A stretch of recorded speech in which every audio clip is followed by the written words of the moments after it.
வணக்கம், welcome to Nandini பட்டிக். இன்னைக்கு Nandini பட்டிக்ல new collection பார்க்க போறோம். ஆடி ஆஃபரா கொடுத்துட்டு இருக்காங்க. ஒரு அழகான நியூ கலெக்ஷன் தான் வந்திருக்கு. காஞ்சி பட் வந்திருக்கு.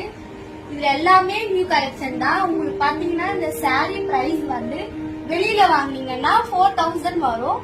ஆனா நாங்க வெறும் 3000 கொடுத்துட்டு இருக்கோம். ஒரு அழகான சாரி ஆடி ஆஃபரா கொடுத்துருக்கோம். இது நியூ கலெக்ஷன் காஞ்சி பட்டு சாரி. இதோட பிரைஸ் பாருங்க, கம்மியான பிரைஸ். இதோட டிசைன் பாருங்க. அந்த மாதிரி எங்ககிட்ட இந்த மாதிரி ஸ்டாக் ஏகப்பட்டது இருக்கு. உங்களுக்கு ஆர்டர் வேணும்னா வாட்ஸ்அப் நம்பருக்கு மெசேஜ் பண்ணுங்க. எல்லா கலருமே உங்களுக்கு காட்டுறோம்.